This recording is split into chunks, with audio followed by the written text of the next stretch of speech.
සුබ දවසක් සියලු දෙනාටම. ඔයාලා මගේ channel එක subscribe කරන්න අමතක කරන්න එපා. අද මම කතා කරන්නේ ගල් යුගය කියන්නේ මොකක්ද? ගල් යුගයට අයත් කාලවකවානු මොනවද කියන එක ගැන. ගල් යුගය කියනවා ප්‍රාග්ධෛතිහාසික යුගය කියලා. එහෙම නැත්නම් ගල් යුගය කියලා කියනවා ප්‍රාග්ධෛතිහාසික යුගයටත්. ප්‍රාග්ධෛතිහාසික යුගය කියලා කියන්නේ ලිඛිත ඉතිහාසය ආරම්භ වෙන්න පෙර කාලය.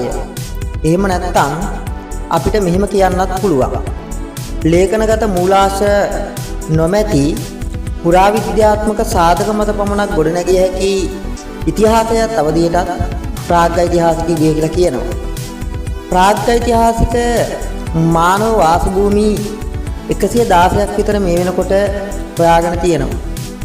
ප්‍රාග්ධෛතිහාසික යුගය හා සම්බන්ධ කාලවකවානු ගැන තොරතුරු හොයනකොට හම්බන්තොට දිස්ත්‍රික්කයේ පචිරාජවිල ඉරණමඩු සැකස්මට අයත් බොරළු තට්ටුව වැදගත් වෙනවා.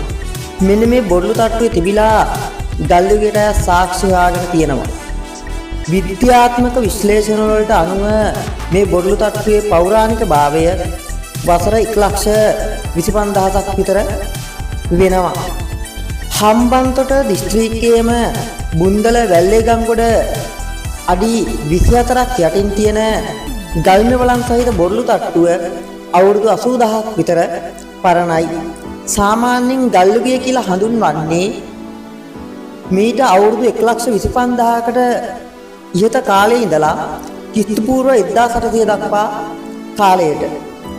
පුරාවිද්‍යාඥයින් හොයාගෙන තියෙන තොරතුරු වලට අනුව ප්‍රාග්ධෛතිහාසික මානව වාස භූමි වලින් වඩා පැරණිම ස්ථානය තමයි පාහියන්ගල ලෙන. තවදුරටත් අපි තොරතුරු හොයනකොට අපිට පැහැදිලි වෙනවා කුරුවිට බටදුඹ ලෙන වසර 28000ක් විතර පෞරාණිකයි කියලා.